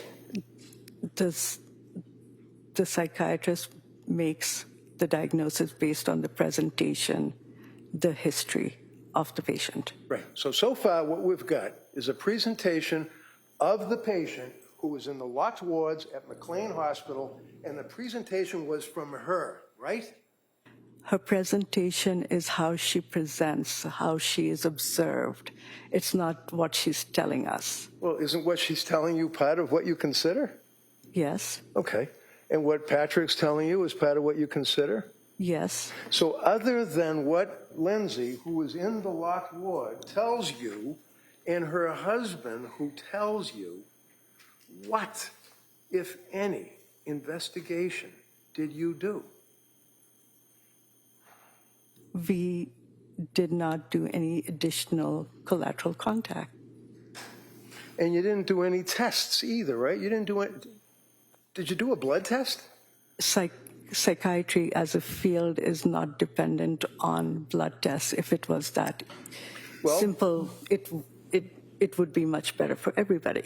It's based on the evaluation of the patient who's sitting in front of you.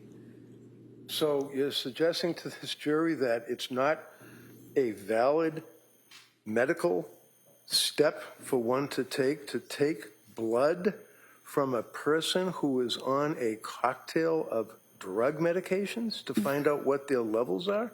No, not a regular procedure at all. Okay. Now, McLean did not take any blood. McLean did not do the Edinburgh scale, but that would be something that you would be interested in, right, as to whether or not anyone else gave her the Edinburgh Depression Scale. Let me clarify one thing. McLean did draw blood. They did do testing. There was no testing for levels of drugs. Drugs. Just okay. let me clarify that. That's fine. Okay. So they took a CBC or maybe a blood count evaluation, but it had nothing to do with what was on board, as they say, as far as tricyclics, antipsychotics, SSRIs, anything, right? They check for substances of abuse, but nothing else. Well, there were no substances of abuse in her blood, were there? No. How about the tricyclics, the antipsychotics, the SSRIs, the benzodiazepines, the Z drugs that they call some of their categories? They didn't test for that, did they? Those are not tested on a regular basis. How about on her basis? I don't know why I would have tested for those. Well, What would have been the indication? How about if she presents, and the history that she's giving you is that she was on a number of drugs for that 3-month period or 3.5-month period? Would it be of interest to you as to what was on board in her blood? Medications have different half-lives. So if she had taken something, it would depend on what the half-life was.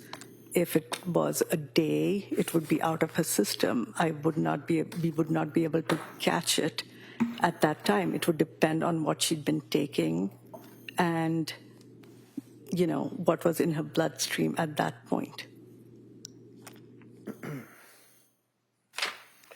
So the admission note that was noted in the medical records would be on page 64 of the medical records that you were presented by the district attorney. I don't remember what page it's on, but That's understandable.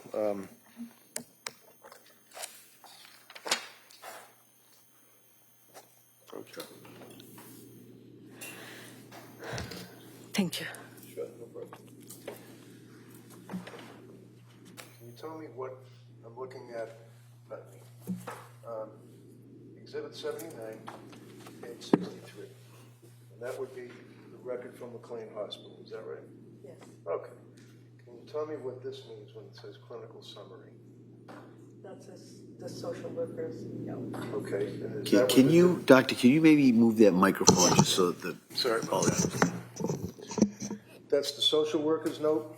Correct. And that's what the district attorney was questioning you on when she referred you to symptomology? It was this a conversation with Patrick? I'm not sure I don't recall what you're talking about. All right.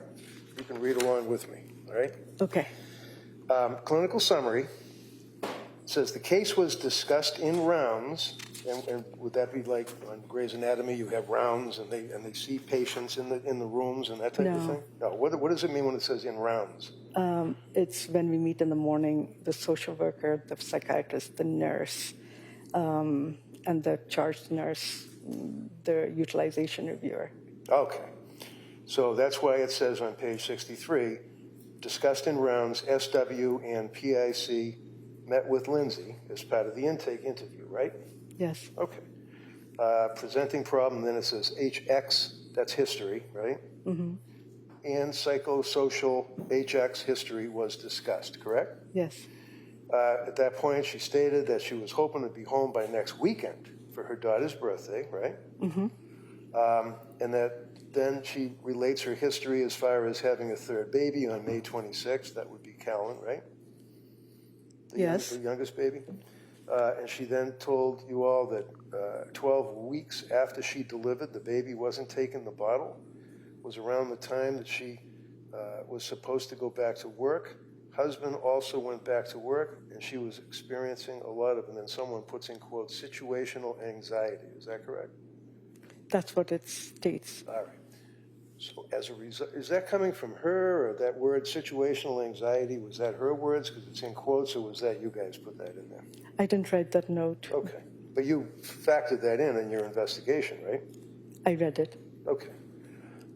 And as a result of this, she subsequently saw a psychiatrist that prescribed her Zoloft, right? Yes. And that would be Dr. Tufts, right? Yes. And 1 week after prescribing that, it says, after 1 week of taking it, that she developed insomnia, correct?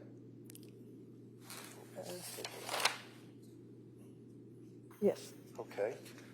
So that's an indication of a reaction that the patient had to the medication that was prescribed to her, being the SSRIs, Zoloft, right? It could be a side effect, yes. Could be, okay. And the psychiatrist told her to stop taking Zoloft, right? That's what it states. And do you know from your investigation and your evaluation of Lindsay Clancy, when the doctor told her to stop taking Zoloft? It was like, I mean, you can guess, it was like a week later, a couple of days later? It would be, if I don't recall off the top of my head, but if that information was available, it would be in my note. Do you know, can you find your note in here? I just don't know how to navigate that.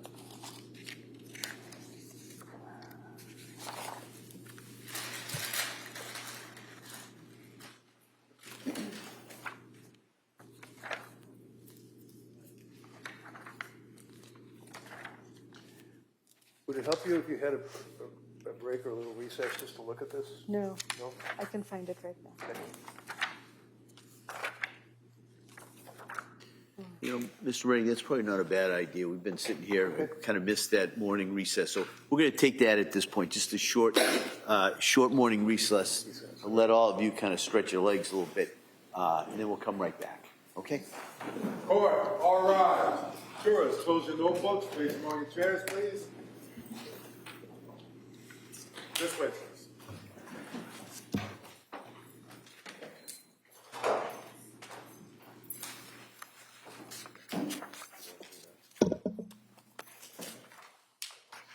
Said I should.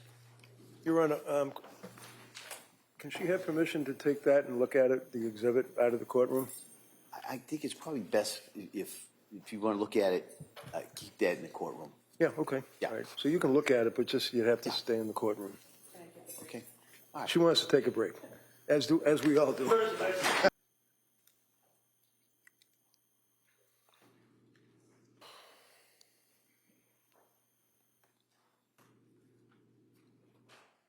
This court's now in session. Please be seated. Your Honor, for the purpose of the record, we return back to the trial of Commonwealth versus Lindsay Clancy. All parties are present, including the defendant and including the 18 jurors.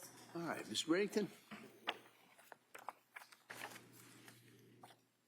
I think it's page 63, pretty sure. My note. Yes, I believe. Look for it.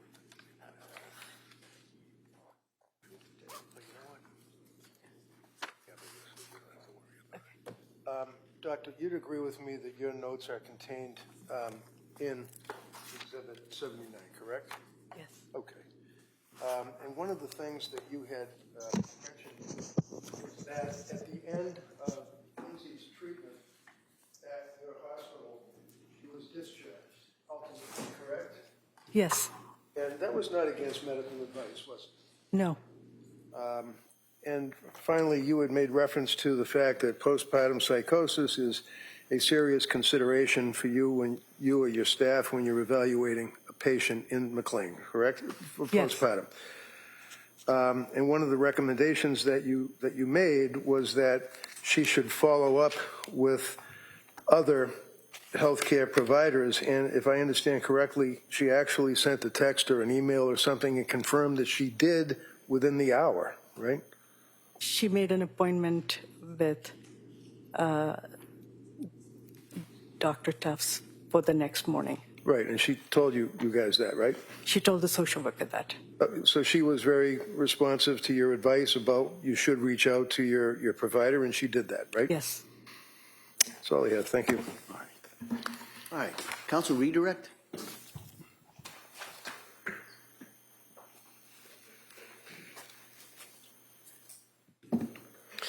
Dr. Goodheart,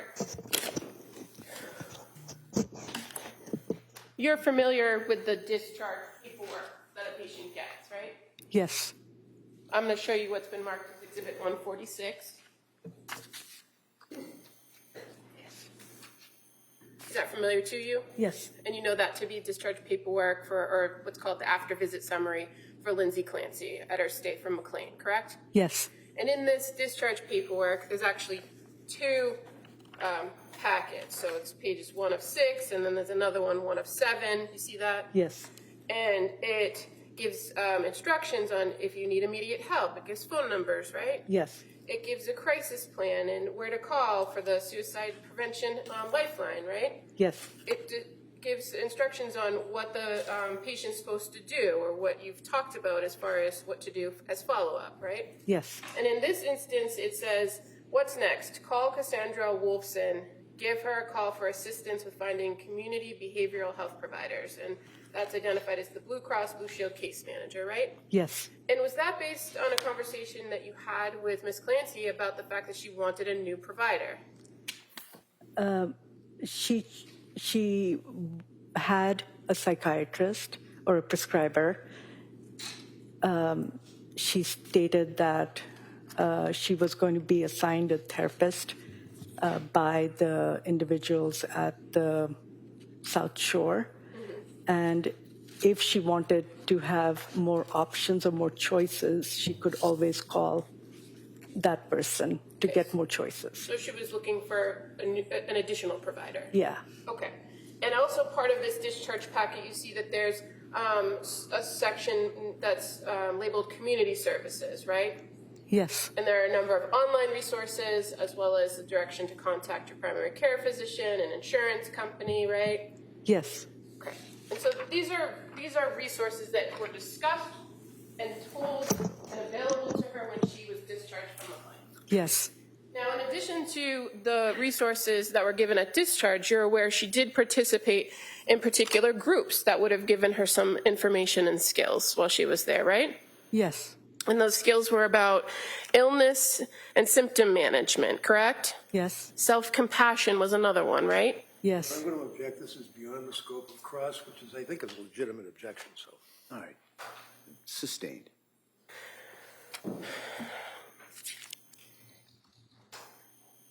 Counsel on cross-examination kept referring to this, the unit at McLean as the locked unit, right? You Yes. remember that line of questioning? And fair to say, it is locked for the safety of the patients, right? Yes. And in this circumstance with Ms. Clancy, when she arrived from Mass General via ambulance, she voluntarily agreed to be at this locked facility until it was safe for her to leave. Yes. Now, when she came in, she was identified, I think you said, as low risk Yes. and at the lowest level of checks, correct? Yes. And she was very vocal with you about how long she wanted to stay and when she wanted to leave. Yes. And you respected that and you worked with her to come up with a plan, correct? Yes. And when counsel says she wasn't discharged against medical advice, would you have preferred more time with this patient to assess her symptomology? objection. Overruled. I think you're asking me to go back and do. Well, at the time, let's talk about the time that you had the conversation with her about leaving Yes. early. Yes. You said her original plan was to stay till at least Friday, right? I think I didn't have a set time on when she would leave. I take it a day at a time based on how the patient is doing. And at the time that she indicated that she wanted to bump up her discharge to Thursday, Yes. had you had the opportunity to observe her symptoms for more than a day or two? Yes. Had you been able to identify if any of the issues that she came in with were resolved. Yes, And so she was sleeping better, right? yes. Was there any indication that her mood had vastly improved? Her mood had improved. I don't know what you mean by vastly. Well, did you have enough time to get to the root causes of why she was having the insomnia or why she was feeling numb? No. Okay, and so with more time, would that have been something that you could have explored more at least? Yes. And you were asked on cross-examination about asking Lindsay Clancy to sign releases, and you said that you did not do that in this case, correct? Yes. With more time with a particular patient, is it possible that you could have determined that you needed that more information and then asked her to sign releases? Sustained. Well, as far as your protocol for asking for releases, is it something that you do with every patient? No. What are the circumstances that would lead you to ask for releases to be signed? And it's outside the scope of cross-objection. No, overall, that.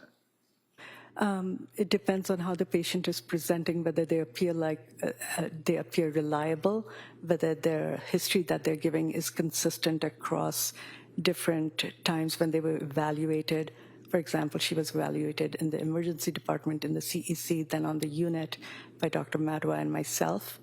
And also we had obtained collateral information from Patrick.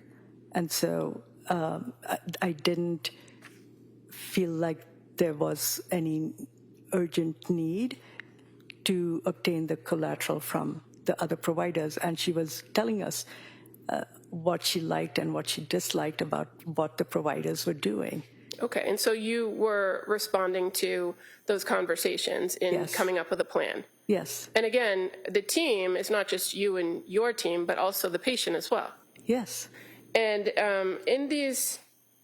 during this time period that she was there, in addition to what she was reporting, you were also making observations of her. absolutely. And was there anything inconsistent about what she was reporting to what your observations of her were?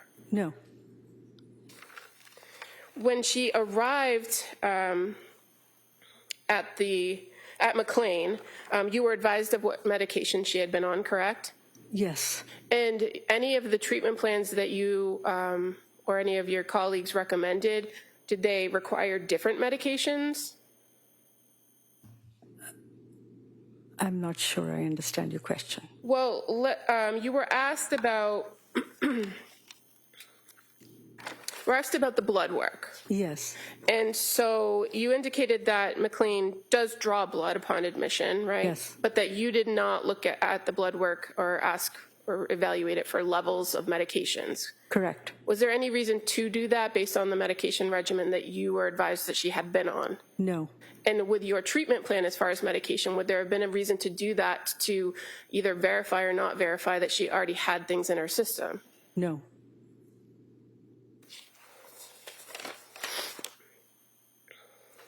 You were asked on cross-examination about the defendant reporting that she complained of brain fog or being foggy. Do you recall that? yes, Do you also recall that she was observed by nurses to have improved memory and improved concentration, over the time that she had been at McLean? yes,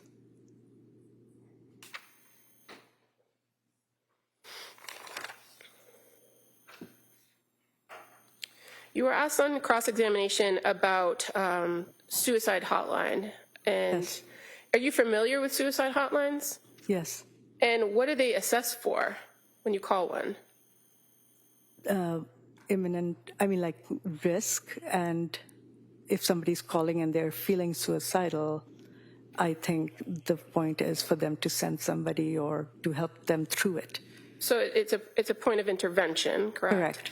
Correct. But in order for a person to receive intervention, they have to identify that they have an intent or a plan. Yes, And to your knowledge, based on your experience and your conversations with this particular patient, did she ever indicate that she ever said she had a plan?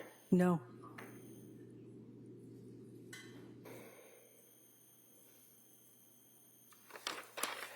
You were asked some questions about the DSM-5, and I actually have a big version of the most recent version, the DSM-5 TR, meaning text revision. You're familiar with this book? Thank you for clarifying that. Yes. And counsel asked you some questions about postpartum depression and postpartum psychosis and whether they appear here in the DSM-5. Yes. Recall that line of questioning? And fair to say they do appear. They're not their own category, correct? Yes. But they do appear in conversation of bipolar disorder 1, having major depressive symptoms or episodes, as well as psychosis. Yes. And it's very brief mention, but it's in here. Is that correct? Yes. And as a psychiatrist, this is just a tool that you could use. Yes. What other things do you rely upon when making a diagnosis other than a tool like this? Observation of the patient, the history that they're relating, the information from family and other, that's essentially it, and other records if available. Okay, and you use that information based on your own training and experience Yes. to come up with a diagnosis. Yes. And your diagnosis, does that have to agree with anyone else? No. And when you're treating a patient that comes before you for help at McLean, are you treating the patient in front of you, or are you treating the patient from several months ago? You take the history into consideration, but you're treating the patient in front of you because that's the presentation. Thank you. I have no further questions. All right, Mr. Reddington? No, thank you. Thank you, Doctor. All right, Thank you. Doctor. Thank you.